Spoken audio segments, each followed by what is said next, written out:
as I was saying, before I got interrupted with the I need more storage notification, what I was saying was that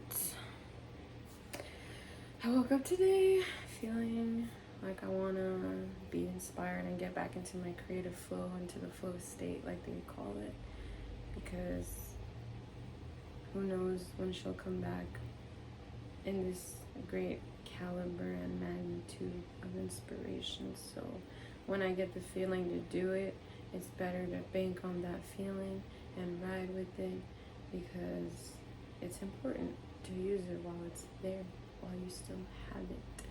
So that's what I want to do right now. I started unintentionally kind of revisiting like pages of what I've written before and old art that I still need to finish. And that's what I was getting to. What I was saying was that there's been times where I felt like I want more inspiration, you know, more creativity around me and stuff, or inside of me, coming from within me. But then it got me to thinking, after seeing these things, that I've had my creativity has been culminated into specific things like works of art or literatures, things I've written. And maybe it just means that if I feel a little stuck, I should come back to that and work with that, because they're just sitting there, and that's not gonna crack it, you know? You gotta keep on practicing with it, doing your projects, like finishing them up. Pretend like you're in school, I suppose. Some people have a better time living outside in the real world, you know, without many conditions. And I agree. But I have to give myself a little goal and think like, oh, it's for school, like, oh, something depends on it other than my sole drive, which that's something I don't like much, where I wish I could just be so headstrong and tunnel vision so that nothing else would distract me from like my main thing that I need to finish right now. Some folks have that gorgeous talent, and if I put my mind to something, I'll do it, but get distracted along the way. And I just don't want that happening. And continue to build. I think my brain is very freaking strong, but I need to exercise it in other ways other than like what I do now, which is think a lot, analyze a lot, review a lot. Like, yeah. But it should be mind over matter in the sense of physicality too. Like, while I've been working out, and instead of thinking or feeling like, ooh, I'm tired or something, like, no, I just say, keep going. And that's helped a lot, you know? That's a good mind over matter example. But, yeah, I want it to be implemented into all my projects, all my creative projects too, not just my mundane things like working, going to work, being responsible, taking care of shit, like also with my creativity and things. But with that being said, I still think, I feel very blessed and grateful. I can look around me right now, and there's not a single wall of my room that doesn't have a piece of work from me. So this is my room, and these are my decorations, but it's also things I've made. Like, I think that is very, very tight, and it got me thinking, I could even have my own little art show now.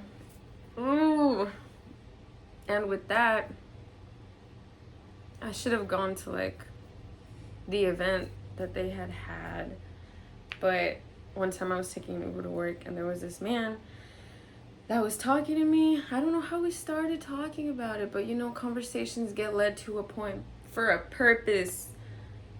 you meet these people for a purpose. The conversation gets taken to that point for a reason. But we got to talking about art. He's an artist. He said, I think, check out my work. He gave me his business card. So I told him I am too. And he said that they were going to have an art show, him and this little group. I follow the group anyway because I already knew them. Living here and being in certain groups and demographics, pretty much everybody knows everybody. So I was like, I'm familiar with the people that you're talking about. He was going to throw an art show with them. He invited me to go out. And like a fool, I didn't go. But there's always going to be another time. And they have exactly what I do. And I've been doing this for years now. Literally years. When did it start? In high school, I believe it started. Not in a weird, sometimes in a sexy way, but not in a strange, like overly sexual kind of way. I love to draw bodies, you know? It's just very... Why do I even gotta explain it? It's un cuerpo. The corporal body is very alluring, very enigmatic, sensual, interesting. You can express so much with the human body. So a lot of my pieces are corporal. And I love that because that's been my thing since high school. Like, I've had photos on my Twitter and my Instagram.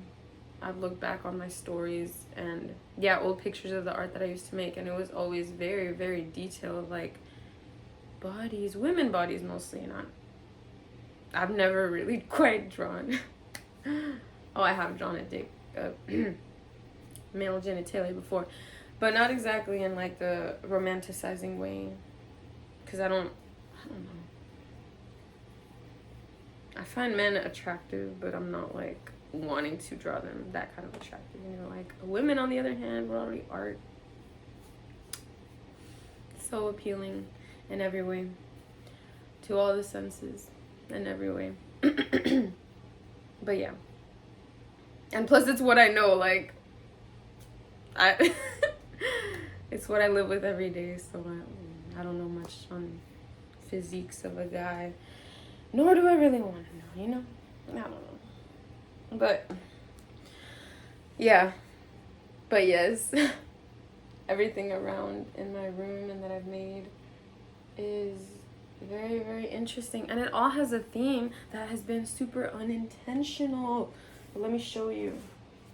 This one is the lesser good looking one. I'm not so quite proud of it, but at the same time, it has good detail, good color. It stands out, it pops out. And above all else, it's finished, right? Maybe it could use a little bit more, but it's not like half done. So that's the main thing when you look at a piece and you think if it looks good or not. Like, at least it's finished, you know, like they did that. But the colors of, like, well, I think what do you call it? The teeth could use a lot more color. There we go, it focused. But it's a cool concept. There's a little heart right here with bones, like a skull and bones, but it's a heart. And it's like grills and girls, because they have tooth gems and they're two girls. I have a tooth gem, and I don't know, ever since when I got it, I was like, oh my god, I love tooth gems. I need a lot more, but I think tooth decorations are so gorgeous. And so yeah, that's what it was. But the colors, like the pinks and the purples, and once again, just like the concept of body and like fusion, you know, you can just tell there's a theme with this one and with another one. That one right there. I don't know if you can focus on it. Oh shit. That one, it's the same colors. That up there is the same colors. That too, my strawberry. It's all just like the same theme. And on the other end of my room, all that look, pinks and stuff, pinks and purples, body. Oh shoot. Dang, body. There we go. All that. And there's more. But I already have my own little art gallery set up in my own room, my art studio. At that wall, there's another painting, but it's not like, it doesn't fit the theme as much. It's still cool though, it's abstract. But yeah, like the colors, and just everything to do with it. I think it's so cool. I think it's so badass. So if I'm feeling down, I can just wake up and look around and think like, this is my gallery. This looks so cool. And I want to have a post set up eventually with like those people that I was telling you about, that my Uber driver said, oh, well, I don't know if I finished saying that, but he had a spot, his own little post, because he's an artist, showcasing his art at their little event. And yeah, he told me to come on down and check it out at first, but if I got to talking to them people, then I can, tell them about me being an artist too, show them my work, and then they would probably give me a spot on their little event to showcase my pieces. And I was thinking also like, well, what's gonna happen if someone wants to buy something, because I don't want to sell any of my original work. So I was gonna make small little copies of it with the tiny canvases that they sell at Michael's. Some of them are like this big, others are bigger, so I was gonna choose some to be smaller, some to be bigger, make like 5 of those. Yeah, 5 of each. It sounds like a lot of hard work, but that's what you gotta do if you want someone to take it home and appreciate it. Like, they're gonna be like, wow, you did this all over again. It's not just a printed copy, it's like your work all over again. But I just don't want to sell anything original because it's too much. It's sentimental to me, and I don't want that to go away. That's me, That's me. I don't want to just give it away. But yeah, essentially, like, yeah, I'm revisiting, like I said, old pieces. I'm gonna leave that over there. And this is one I'm gonna start working on right now. There's a lady at the bottom. And she's like, she got 2 heads. It looks really cool. Like, you'll just see whenever we get finished with it. But yeah, I want to get started on it. I'm gonna drink my coffee, listen to some music perhaps, and plus, yeah, I want to get back into it. I got tasked with making something adorable for like Valentine's Day, so I want to get back into the crafty spirit. So we're gonna do this. Yeah. And it would be nice to like show what I'm doing at the time, but when I'm concentrated, I don't talk much about what I'm doing or the process. I can, sometimes I do a lot, like talk way too much, but I just need to wake up, and I can't talk you through the process right now, okay? That's for later. But yeah, I'm gonna get started with that.